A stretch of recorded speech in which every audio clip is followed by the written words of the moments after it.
Assalamualaikum warahmatullahi wabarakatuh.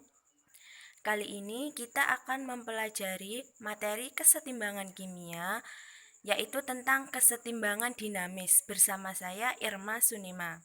Sebelumnya, bagaimana kabar kalian hari ini? Semoga dalam keadaan yang baik ya.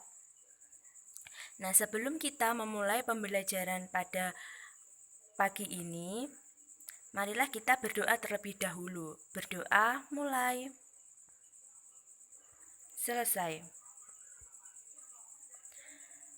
Tahukah kalian tentang kesetimbangan?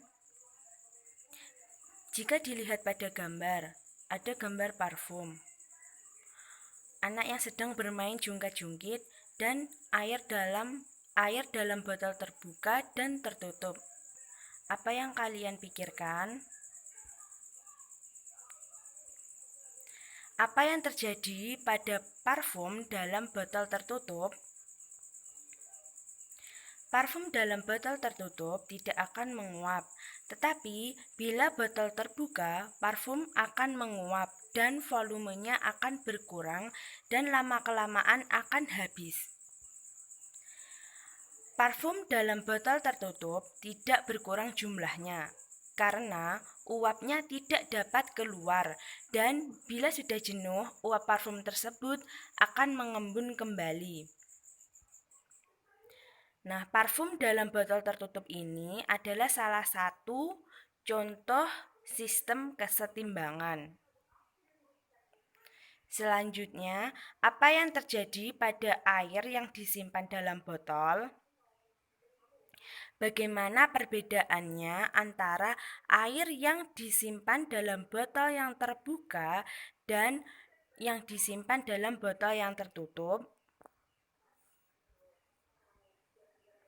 Air dalam botol terbuka tampak berkurang, sedangkan air dalam botol tertutup itu relatif tetap. Kira-kira mengapa demikian?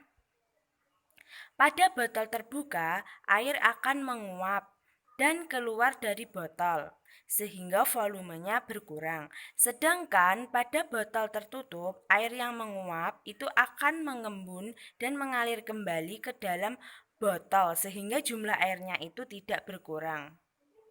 Pada botol tertutup itu terjadi proses penguapan dan pengembunan. Jika proses tersebut berlangsung dengan laju yang sama, sepertinya tidak ada yang berubah, sehingga jumlahnya tetap. Itulah yang disebut kesetimbangan. Proses tersebut proses penguapan dan pengembunan itu bila berlangsung terus-menerus itu dikatakan sebagai kesetimbangan dinamis. Nah, apa hubungannya jungkat-jungkit dengan kesetimbangan?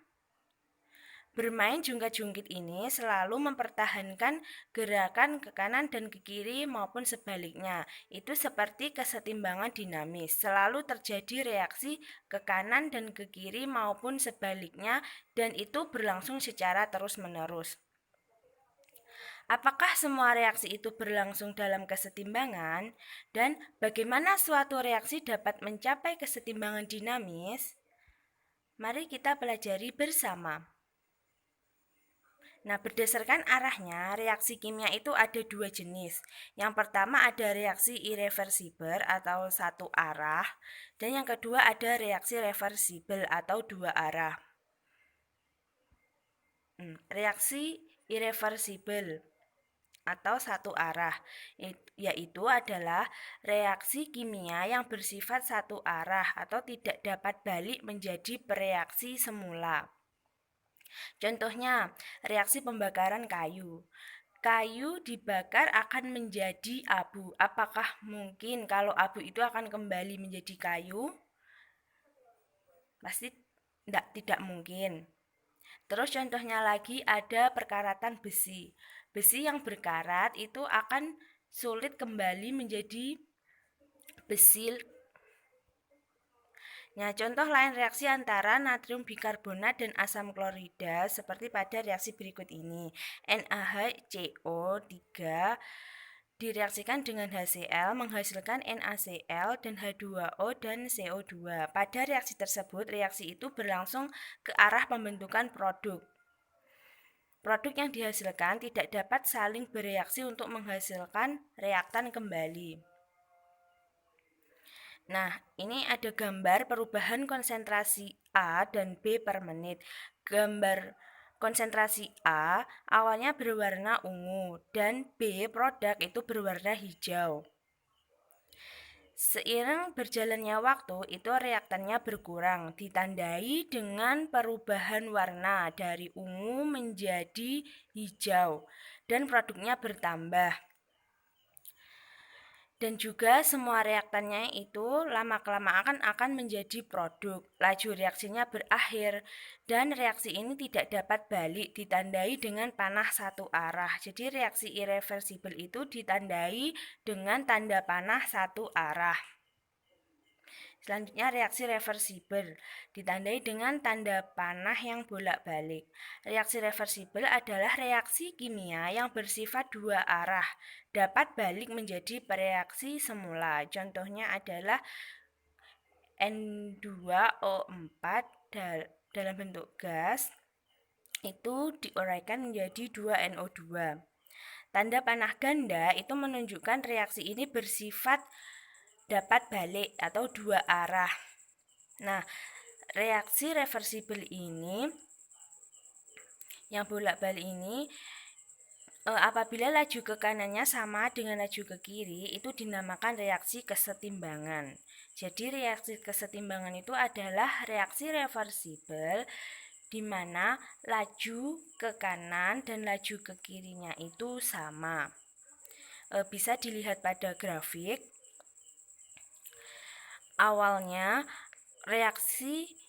Pada awal reaksi konsentrasi reaktannya itu maksimum dan lama-kelamaan akan berkurang, sedangkan produknya itu lama-kelamaan akan bertambah.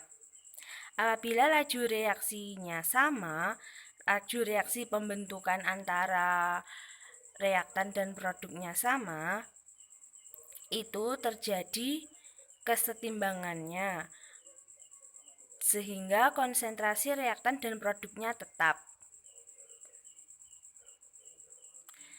Selanjutnya, reaksi reversibel itu biasanya berlangsung dalam sistem tertutup di mana tidak ada perpindahan materi dengan kecepatan reaksi yang sama. Ini disebut dengan keadaan yang setimbang, di mana reaksi itu seolah-olah berhenti, tetapi reaksi kimianya itu berlangsung secara mikroskopis atau tingkat molekulernya. Secara makroskopis itu tidak terjadi perubahan konsentrasi, tetapi secara mikroskopisnya itu terjadi reaksi bolak-balik yang berlangsung terus-menerus sehingga keadaan ini disebut dengan kesetimbangan dinamis. Pada gambar 2 itu merupakan contoh reaksi kesetimbangan gas N2O4 yang tidak berwarna menjadi gas 2NO2 yang berwarna coklat. Dengan melakukan eksperimen di laboratorium, sejumlah cairan N2O4 itu dimasukkan ke dalam tabung tertutup. Suhunya dijaga pada 200 derajat Celcius. Ternyata cairan itu menguap dan warna berubah menjadi coklat. Warna yang semakin gelap dan selama beberapa waktu warnanya berhenti berubah. Pada awal reaksi, pada gambar A itu masih banyak N2O4 yang tidak berwarna. Pada gambar B itu gas mulai berubah menjadi kuning. Ini menunjukkan jumlah NO2-nya bertambah. Dan pada gambar C dan D itu konsentrasi N2O4 dan NO2 itu tetap. Dan warnanya juga tetap. Jadi pada gambar C dan D ini itu terjadi reaksi kesetimbangan. Reaksinya ini secara makroskopis itu tampak tidak terjadi perubahan, tetapi sebenarnya itu terjadi perubahan secara mikroskopis, di mana reaksinya itu berlangsung bolak-balik dan terus-menerus. Ciri-ciri suatu reaksi itu dikatakan dalam keadaan setimbang. Yang pertama, itu reaksi berlangsung terus-menerus dengan arah yang berlawanan. Kedua, terjadi pada ruang tertutup, suhu dan tekanan tetap.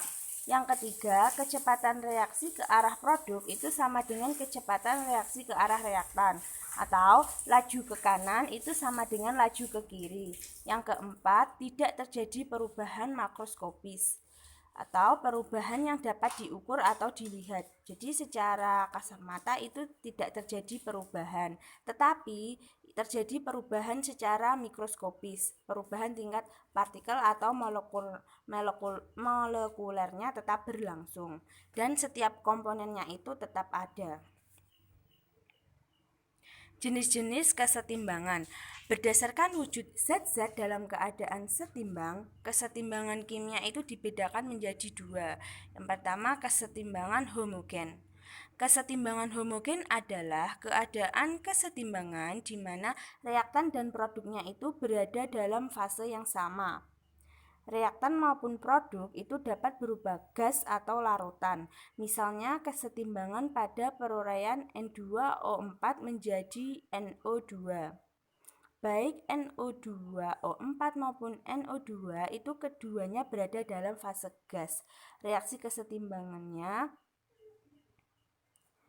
N2O2 dalam fase gas, panahnya bolak-balik menjadi NO2 dalam fase gas. Contoh lainnya adalah reaksi pembentukan amonia dan reaksi ionisasi asam cuka dalam air. Kedua reaksi tersebut berlangsung menurut persamaan 3H2 gas ditambah N2 gas, panahnya bolak-balik 2NH3 dalam fase gas. Terus yang kedua ada kesetimbangan heterogen. Kesetimbangan heterogen merupakan keadaan kesetimbangan di mana reaktan dan produk berada dalam fase yang berbeda. Sebagai contoh adalah kesetimbangan yang terjadi ketika kalsium karbonat CaCO3 dipanaskan membentuk kalsium oksida CaO dan gas karbon dioksida CO2. Kalsium karbonat dan CaO berwujud padat, sedangkan CO2 berwujud gas. Reaksi yang terjadi sebagai berikut. CaCO3 dalam fase padat menghasilkan CaO padat dan CO2 dalam fase gas. Kesimpulan dari apa yang kita pelajari pada pertemuan kali ini, yang pertama, reaksi kimia itu ada yang bersifat irreversibel dan reversibel. Reaksi irreversibel adalah reaksi kimia yang bersifat satu arah atau tanda panahnya satu arah, tidak dapat balik menjadi reaksi semula. Reaksi reversibel adalah reaksi yang bersifat dua arah, tanda panahnya bolak-balik, itu dapat balik menjadi reaksi semula. Reaksi kesetimbangan adalah reaksi reversibel, di mana laju ke kanan sama dengan laju ke kiri. Dan reaksi kesetimbangan itu bersifat dinamis, artinya secara makroskopis tidak terjadi perubahan, tetapi secara mikroskopis reaksi itu tetap berlangsung terus-menerus.